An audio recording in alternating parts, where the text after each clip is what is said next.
Okay,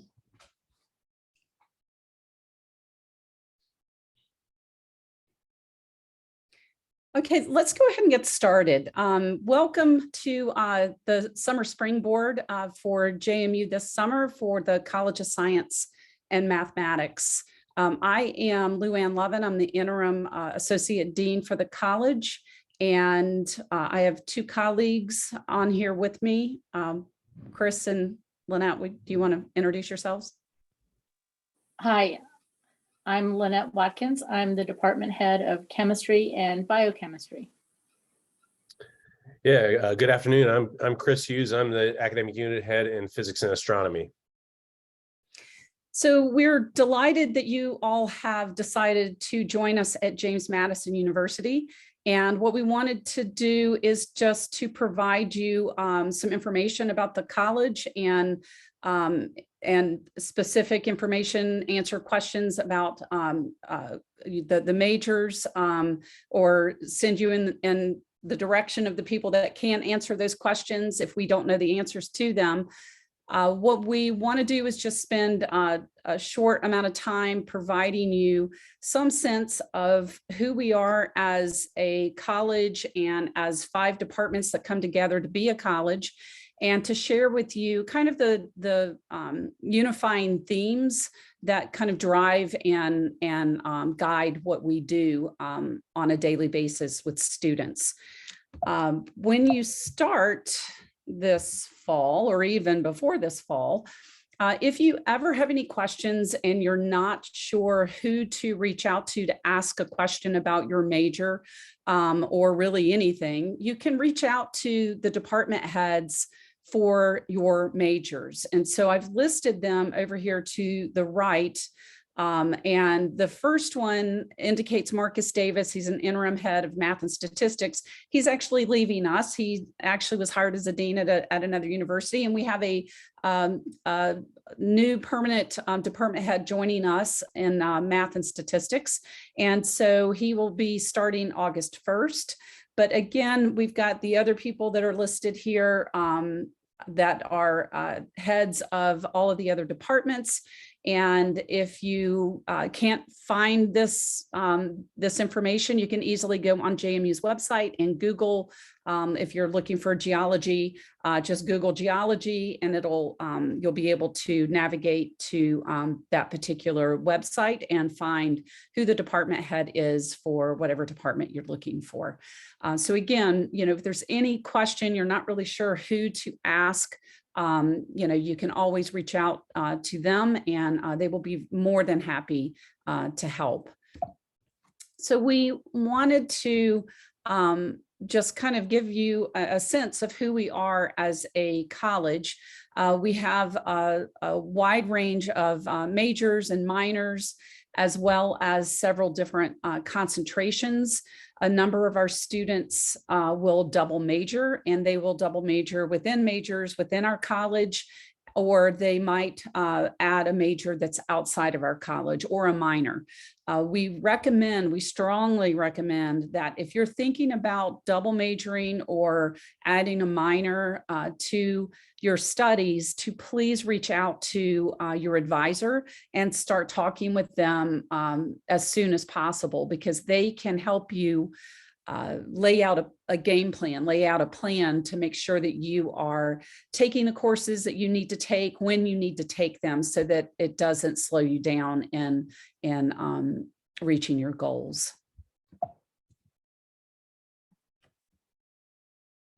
So some people will ask questions about, I'm interested in going into biology, or I'm interested in applications of STEM, which college should I go in? And so there's really 3 colleges at JMU that deal with STEM disciplines. College of Science and Mathematics is kind of the traditional idea of what you think about science and math, physics, chemistry, biology, math, and stats. But we actually engage in generating new knowledge, looking for ways to apply that knowledge to applications and finding solutions to real world problems. the College of Integrated Science and Engineering is actually really focused more on applying knowledge to problem solving. So they have their engineering majors. And so that just kind of gives you a snapshot of what that particular college is. In the College of Health and Behavioral Studies, they look at applying knowledge to improve lives. So they have the nursing major in there, and they also have the psychology major in grad school in that particular college. But so our college actually looks at, not only, better understanding existing knowledge, but also generating new knowledge, looking to apply that knowledge and then finding solutions to real world problems. And so our college actually really does a really nice job of preparing people in a broad range of disciplines, and prepares you for a lot of different industry or graduate education programs. So one of the things that we have done is we've identified kind of three driving themes or ideas that really guide what we do with our students on a daily basis. And so we have an undergraduate focus. And so what that means is that our undergraduate students are hands-on, actively engaged in doing the science, doing the mathematics, doing the statistics along with the faculty. And so our students, we like to say, learn by doing. That we also look to build a community. We want you to feel like that you're part of the community in our college, within our departments. We want you to develop this sense of ownership of not only the spaces, but also what we're doing. We want to hear from you. If you want us to do something different, come talk to us, because we want to hear what your ideas are. We really want you to see faculty and our staff as approachable. We welcome you into our office hours, into our classrooms, and we also want to interact with you outside of the classroom. And so one way to do that is we also talk about, we have a lot of outreach programs. And so as you're becoming, scientists and mathematicians and statisticians and learning how to communicate, learning how to solve problems, we also encourage our students to do outreach. And so working not only with STEM, but also non-STEM community members, K-12 educational community. So through doing this, we feel like that we're enhancing the scientific literacy of the community.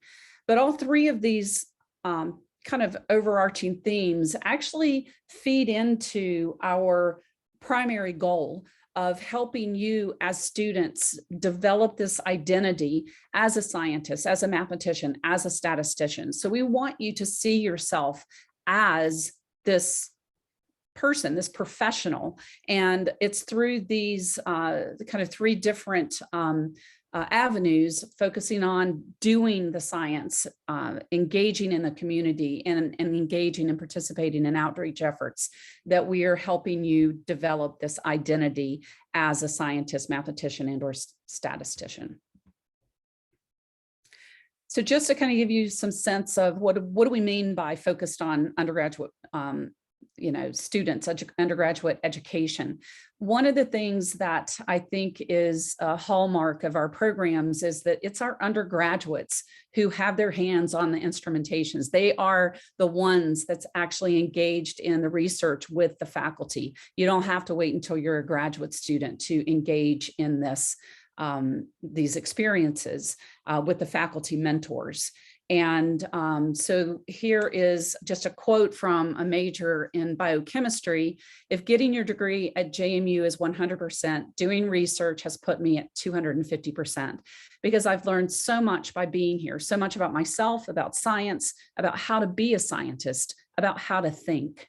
And so we really want you, it's not just sitting there and having faculty lecture to you. We want you to actually be actively engaged in learning about the science and the disciplines, and being engaged in asking those questions. And we also talk about, failing to learn, that, we embrace learning from, our failures. That is actually where, some really rich learning can take place. And we embrace that. It's going to happen. It is what it is. And that's real life. And that's how scientists and mathematicians and scientists really work. And so we try to help students embrace this and be resilient and learn from it and move on. Again, this is just an example or several examples of some of the instrumentation and experiences that our undergraduate students have access to. 80% of our students are engaged in doing research or an internship for at least a year or more. And so it's the majority of our students that are engaged in these kinds of experiences. One of the things that we have, I guess, implemented in our coursework is what we call CURES, course-based undergraduate research experiences and inquiry. And so it's essentially how you're learning in your classes about how to be a scientist. And so you're learning this this new knowledge or this knowledge, and you're actually engaged in adapting it to grapple with novel problems. Again, the faculty member is there to kind of facilitate and support and be a mentor about, well, what do you do when when you're faced with something that you're not really sure how to tackle? And so these kinds of experiences mirror what really happens when you are a scientist, mathematician, statistician.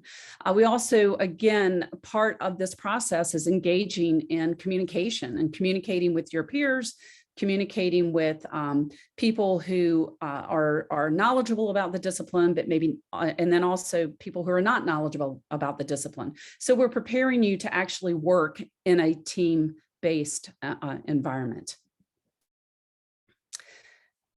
So we have, typical labs that are indoors, in science labs, but we also have a number of labs, natural laboratories that in particular our geology students are engaged in. One of our majors in geology, her quote is here at the bottom: "The classroom for geology most often involves getting out into nature. And I'm lucky enough that my classrooms have been everywhere, from the stunning Shenandoah Valley to the countryside of Ireland." And so there's a lot of opportunities, a lot of research that faculty are doing in the field. And they welcome students to work with them. And then we also, as the students are working with faculty mentors, they're working on research projects. And so a number of our students participate and present their work at conferences and colloquia around the country, and also locally. And we also have a number of our students who publish and co-author publications with their faculty mentors. So in terms of building community, which was the second kind of building block there, again, we're looking to encourage students and faculty to engage not only inside the classroom, but also outside the classroom. And so there's a lot of ways to do that. And on the next slide, I've got some examples, but this quote from Jenna Gunther, who was a major in mathematics: "It was really cool for me to see my professors in their element outside of the classroom, to be in an environment where the end result was unknown. It was our job to figure it out and to share in this collaboration of so many incredible minds toward a common goal." So there's several student organizations and clubs that are STEM oriented. And so here is just a short list of those organizations. We encourage you to look at one or more of these organizations to be involved, to become involved with the community. All of our student organizations at JMU require faculty sponsorship. So there'll be a faculty sponsor for each of these student organizations. And so it's also a way for you to get to know another faculty member, maybe a faculty member that you haven't had in the classroom. And so, but also a way to interact with your fellow STEM students. Also, just other ways that we kind of practice, communicating, developing those communication skills. Sometimes we will hire students to serve as teaching assistants, learning assistants, or peer assisted study session leaders. These are all students who have taken a course and we are looking to hire those students to support students who are currently taking these courses. And so we actually take these positions very seriously. We want the students that are hired into these positions to better understand how to help their fellow student come to a better understanding, better communication about the discipline, and about also coming up with different strategies to problem solve. And so these students that are hired into these positions actually are provided professional development. We call it professional development opportunities to learn how to be better learning assistants or past leaders.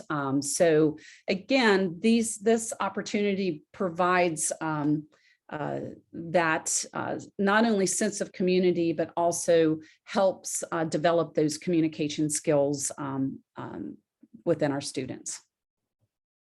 And then also outreach. And so we're looking to reach outside of our community within the college as well as the university. These are just some of the outreach opportunities that our students have to participate in. This first bullet is Maddie STEM, and it's a conference that we have put on for several years for girls in grades 6 through 8. And it's to provide role models for the girls and introduce them to some really cool ideas and activities that are age appropriate in STEM.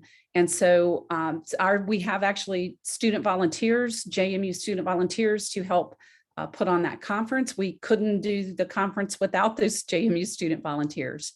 And then we also have STEM nights. We have a math nights and science nights out in the elementary and middle school in the area, middle schools in the area. And we have, again, students, JMU students who are engaged in that. And then there's, again, this is just a very short list of outreach opportunities.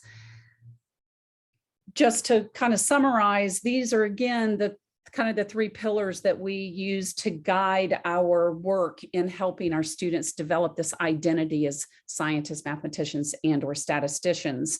And through this, our students really gain a solid foundation to go into a variety of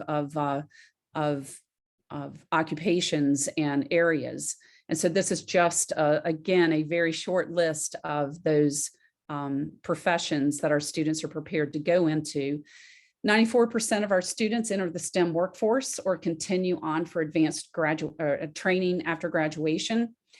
Here is just again, a short list of the companies that our graduates have been hired by.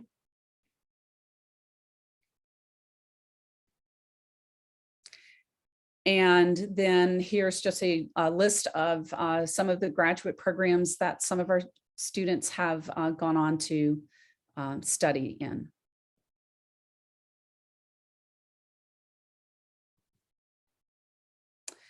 So hopefully that kind of gives you a brief overview of the college and some of the opportunities that we really do hope that you engage in and participate in. Try something, your first semester in terms of the outreach or student organization, student clubs. And if you don't like that, there's other things to choose from. So we just encourage you to actually, reach out and join us, and we'll find a place for you that where you feel like you belong. So questions and answers. I'm going to open it up. And I'm not seeing the chat. So type any questions you have in the chat, and then Luann will answer them all. Yeah, no. Sorry, Chris, I'm just now seeing your chat or your question. Do you want to add something, Chris? Yeah, there's something I've said to the in-person groups that we've talked to, and I want to make sure I say it here as well. Well, actually two things. One is on the aspect of community. In our department in physics and astronomy, I would argue the best room that we've got in the building is actually our student lounge. It's got the best views, and it's most centrally located and things like that. And that's important to us because I'm speaking for physics and astronomy, but this is true about college in general, certainly within the College of Science and Math, that at some point things will get hard. I mean, you will be working. If we're doing our job, we're going to push you to a limit where you may think you can't go past it, and you can. And it's really helpful to have the support and the connection with the other students in your classes and your major. For instance, in your first year, to be able to talk to a junior or senior major and say, wow, what's going on here? And they'll tell you, oh, don't worry about it, it gets better. Oh yeah, so-and-so is a tough teacher, but if you just do this, you'll get through. So that's that aspect of community is really important, because it will get hard, and you will benefit from being able to talk to the other people who are in the same boat with you. Sometimes they'll be getting it and they'll be able to help you. Other times it's just going to be all of you looking at each other saying, I don't understand what's going on here. And you're all in it together, and it shows you that you're not alone. And it also is a sign for us. There's something I really want you to know here. The fact that it gets hard doesn't mean you can't do it. Yep. I know a lot of students, once things get difficult, they just think, well, I must not be good at this. And the point of what we're doing is to make it, be just a little bit challenging to you, to make you a little better than you came in. If you already knew it all, you wouldn't need us. Right. So don't be put off when you get to that point where all of a sudden you're working a little bit. And that gets to the second thing I wanted to talk about, and that's communications with your faculty. I highly recommend somewhere, not the first day of class, but somewhere in the first 2 weeks of class, go into your faculty office hours. They all have office hours scheduled, and they're there waiting. Or catch them after class and just introduce yourself and ask, where were you before you came to JMU? Tell me a little bit about your research, make a conversation of some sort. Our faculty, in a lot of cases, are actually kind of introverts. So you kind of have to get it going.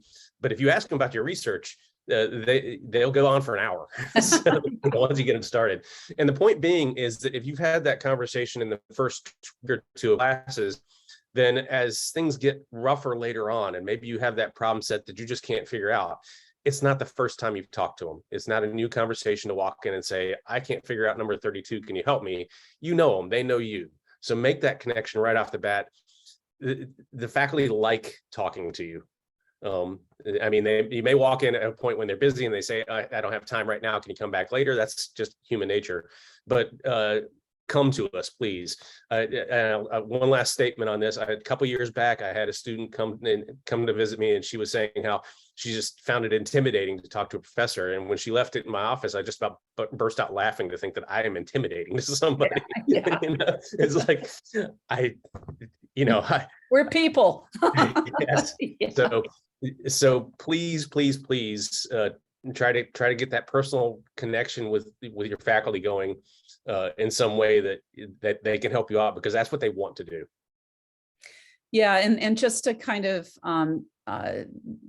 piggyback on that is, and that if you find that you're struggling with something, it's better to go in sooner than later, because it's easier for us to figure out how to help you when we just talked about this, say last class period, or even at most 2 class periods ago, than waiting until 6 weeks, or heaven forbid after Thanksgiving. It is too late, really, and so as soon as you even begin to kind of get the sense that I'm not, I'm not really grasping this, reach out to someone, and again, like Dr. Hughes said, faculty are sitting oftentimes in their offices going, in office hours going, nobody's coming to see me. Nobody's coming to see me. We're there. We're waiting on you. We have carved out that time to be there to support you. And so even if it's just to come by and talk to us about that wonderful lunch that you got in D Hall, we really want to see you and hear from you and have a relationship with you. So I'm not seeing any messages. Are you guys seeing? Anybody have any questions?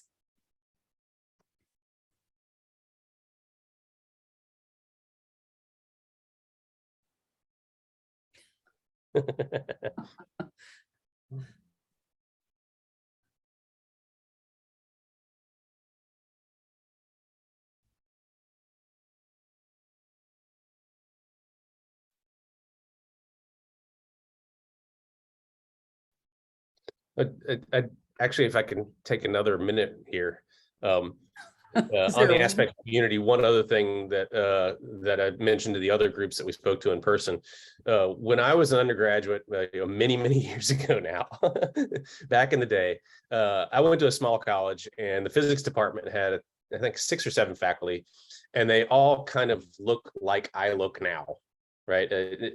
Not that there's anything wrong with that. I don't think there's anything wrong with the way I look, but they were all middle-aged white male guys, and they did a great job of teaching me. I mean, there's nothing, it's not anything they weren't doing right or something like that. They were great. But then I went to graduate school, and I found myself working with people from Israel, South Africa, Brazil, China, Mongolia, India, Sri Lanka, Germany, and I wasn't prepared. It was kind of a shock to my system to all of a sudden have to be dealing with these cultures that were totally unfamiliar to me. So it's really important to us that we try to help our science majors, math majors, statisticians to recognize that what we are doing is a worldwide exercise that includes everybody. And at that point, I'll finish with one other thought on that. When I was an undergrad, there were 2 friends of mine, female friends, that they were physics majors and actually very good, but they didn't finish the physics major because they had faculty or other students tell them, well, girls don't do physics.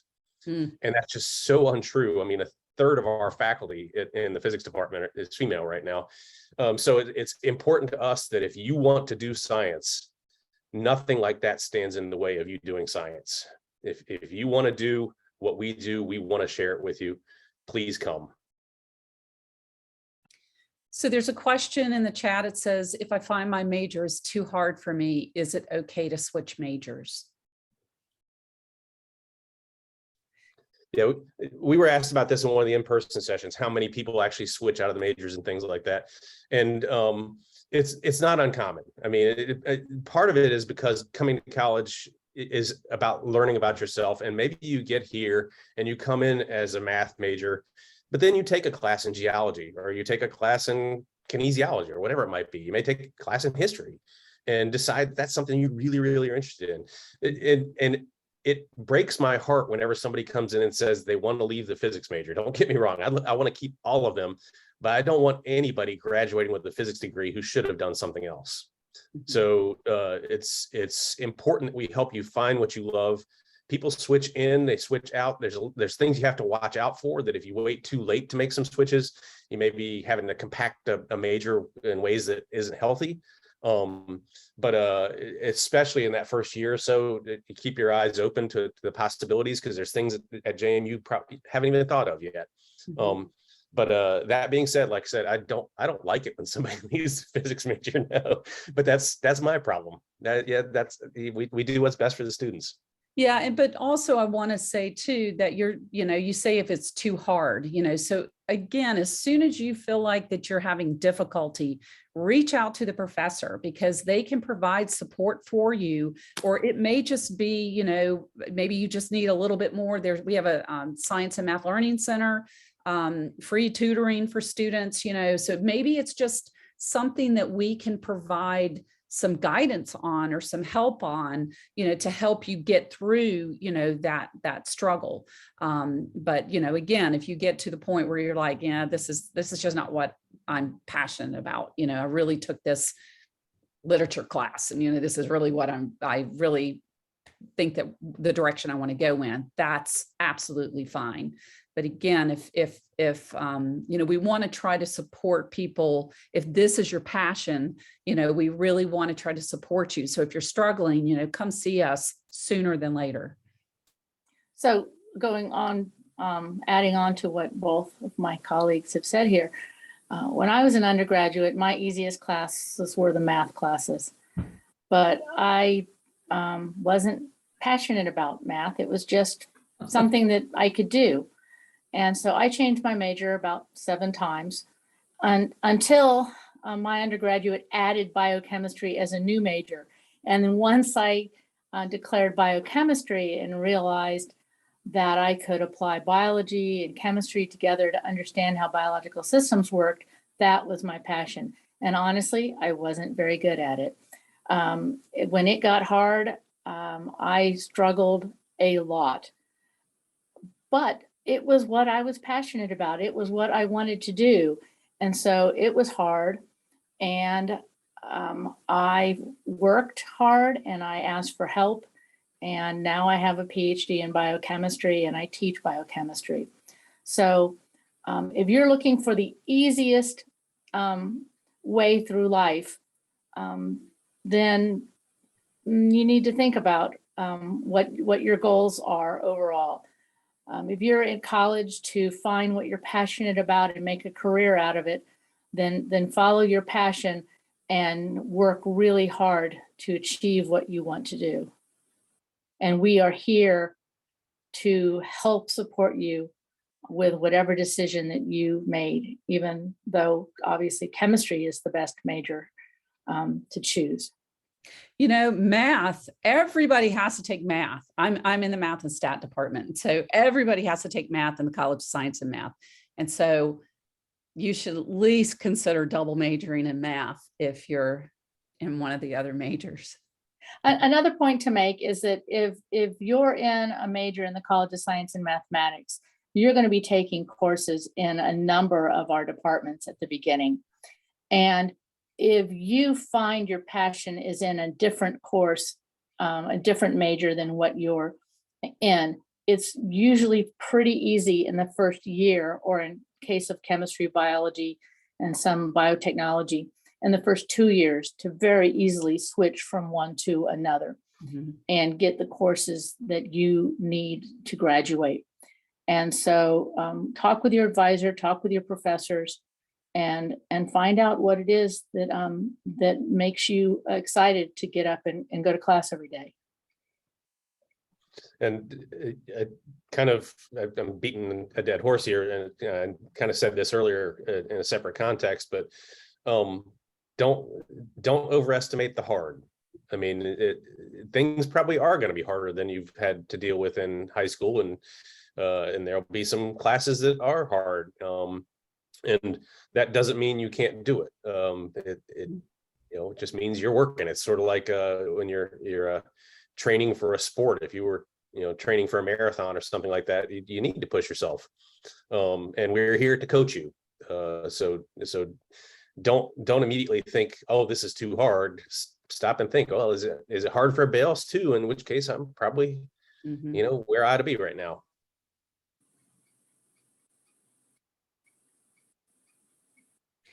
Yeah, and I think Chris, I think you mentioned this before, but I just wanted to make sure that every department has a student lounge area, I guess. And so make sure that you're tapping in and going into to those spaces to interact with your students. I think you had mentioned physics has a space, and chemistry and biology. And well, they all have student spaces. Some people have cookies more often than others, but That would be chemistry. Chemistry always has cookies.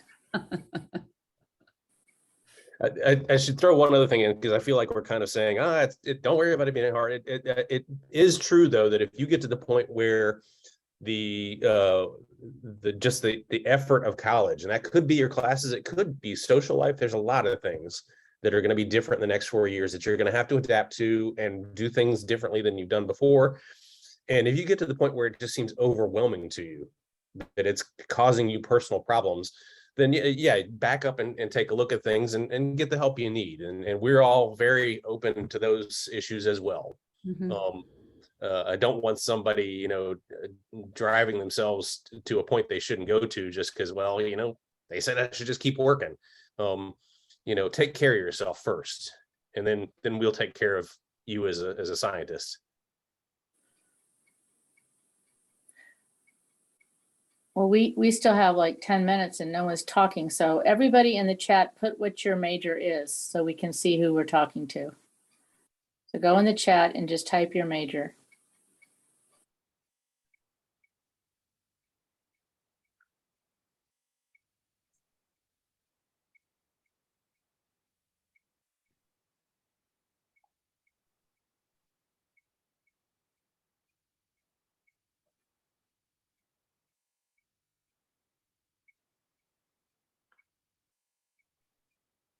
No physics and no math and oh, stats. there's a math. Woo! Okay. Woo. Somebody just say physics just to make me happy. We're We're not going to screen capture this.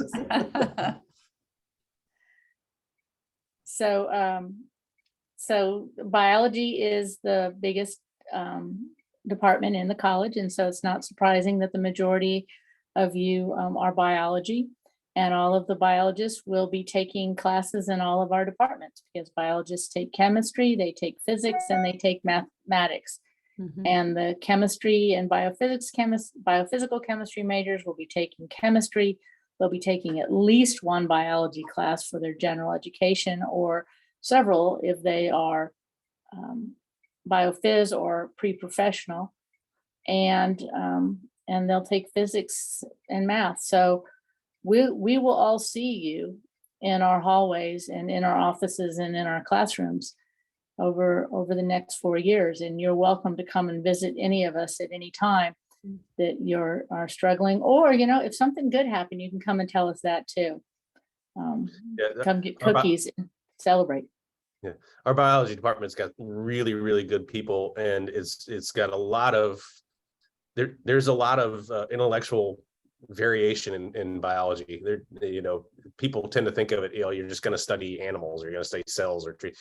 There's a whole lot going on, and we people that do vastly different things. So you've got a lot of room to explore in biology, and at the interface between biology and chemistry, and biology and physics. Actually, we do some interesting biomechanics stuff.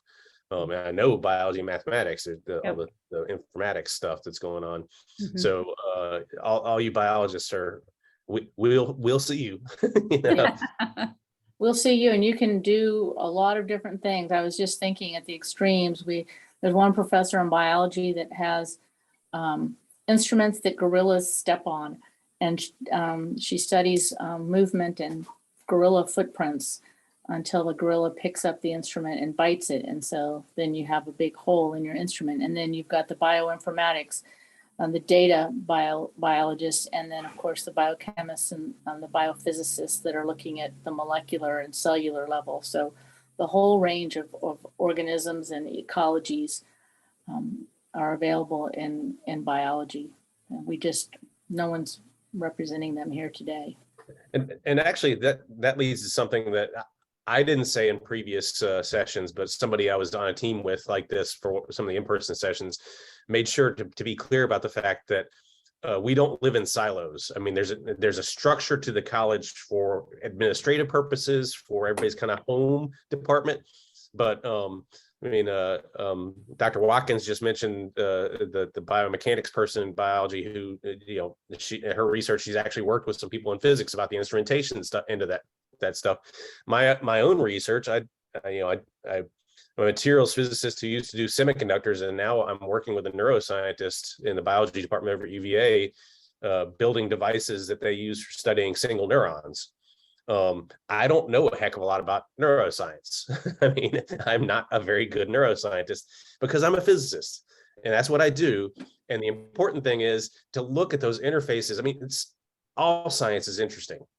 And you should be able to be a physicist and go talk to somebody in chemistry and go talk to somebody in geology and somebody in certainly mathematics and biology, and collaborate with them and tell them what you know and how you approach a problem as a physicist compared to somebody, has expertise in ecology or whatever it might be.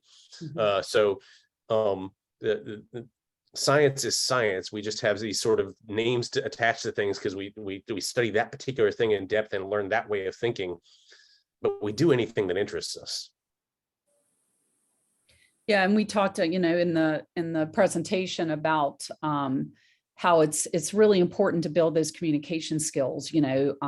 Whether you're working with somebody in your discipline or somebody that's outside your discipline. And so again, the real world that the teams are interdisciplinary, and so you don't have to be an expert in everything. And so, there's going to be somebody else on the team that's an expert in a discipline, and you're bringing to the table what you know about biology or chemistry or mathematics or whatever. So it's really important to realize that, we're striving to kind of help build that mindset of looking for interdisciplinary solutions.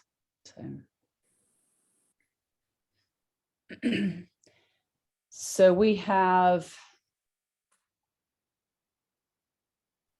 a couple more minutes, 5 more minutes.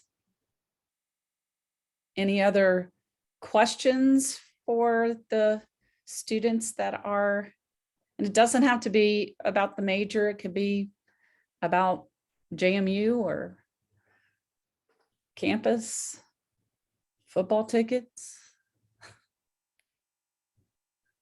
Your favorite ice cream? Your favorite cookies?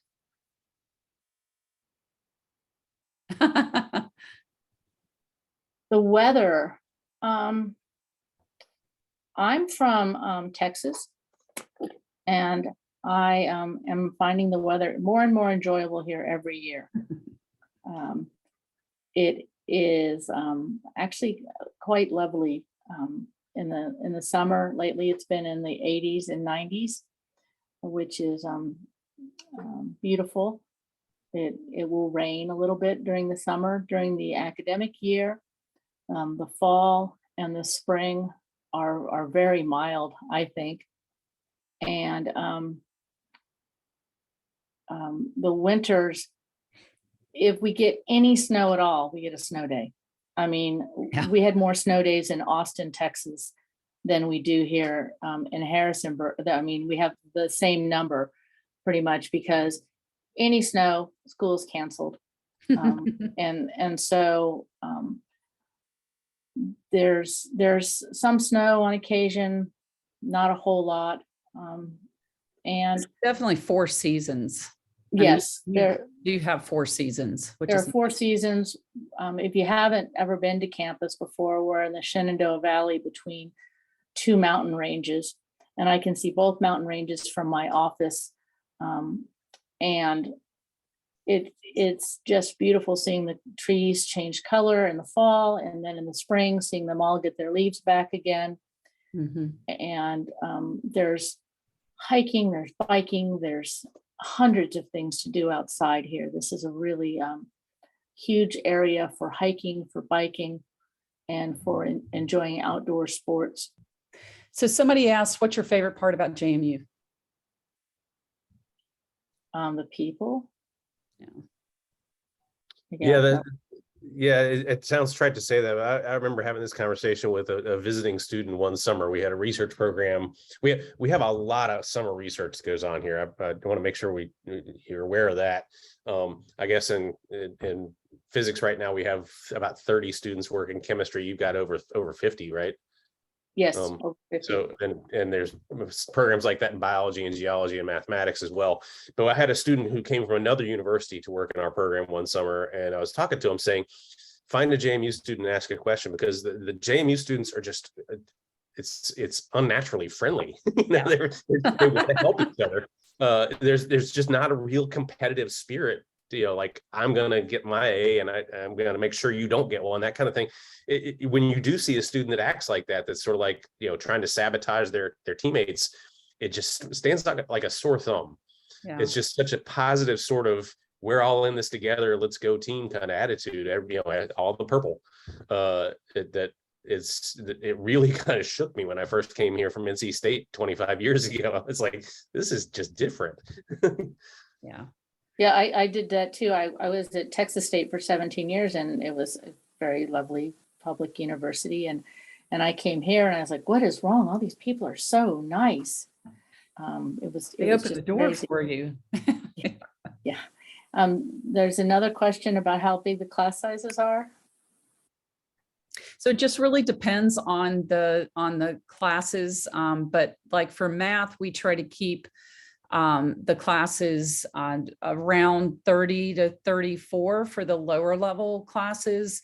And so Alex, because I remember you're a math major, as you get up into the math major courses, you might have 20 students in the upper level math classes. But we really try to keep the classes small or smaller. We don't have a lot of lecture halls on campus. And so we don't have very many large lecture courses, but I know that we have them in biology and chemistry, but you guys do like learning assistants. Right. So general chemistry labs can be in the hundreds. Everybody works in groups of 4 in those sections. So you have your smaller section, and then we have a number of peer learning assistants in the classroom, and we have past leaders that do smaller learning sessions outside of the classrooms, and then we have free tutoring in addition to office hours in the Science Learning Center. And so the materials presented, most professors also have the online lectures, so you can go back after class and look at it again, or you can look at it before class and then come and when you go to the lecture, you're hearing it for the second time, and so you might be able to ask better questions about it, and then they work the problems in the classroom. And then organic, the classes are smaller. If you're a major in organic, you'd be in an organic only lecture, and so your class would be around 40 students. And then biochemistry is a large lecture again, but all of the other classes are relatively small. We have some classes that have a handful of students in them by the upper levels. Yeah, and in physics, the largest we do is 60. And that's for the introductory physics for life sciences, the physics that the biology, health sciences, kinesiology majors take. Otherwise, the biggest room we have in our building seats 48. So we can't go higher than that. And of course, when you get to the upper level in physics, kind of like mathematics, I mean, we've had cases where we'll teach a class to 3 students. Mm-hmm. I mean, usually it means the faculty member has to shift their workload and do something a little extra somewhere else. But for instance, we had students that were really interested in taking an advanced optics course a few years ago, and somebody stepped up and said, sure, I'll do that. And we taught it, I think that was 4. No, that was 3. And that's not unusual. I mean, we try to meet the needs of our students. So at the upper levels, you can get in some really small classes. But at the lower levels, the intro courses, the classes, you're talking 40 to 60 to the Gen Chem and the Bio 140s. I think they are 240, whatever it is. They'll get up to 200-ish, but again, they're built in a way to make it break apart into smaller chunks easier.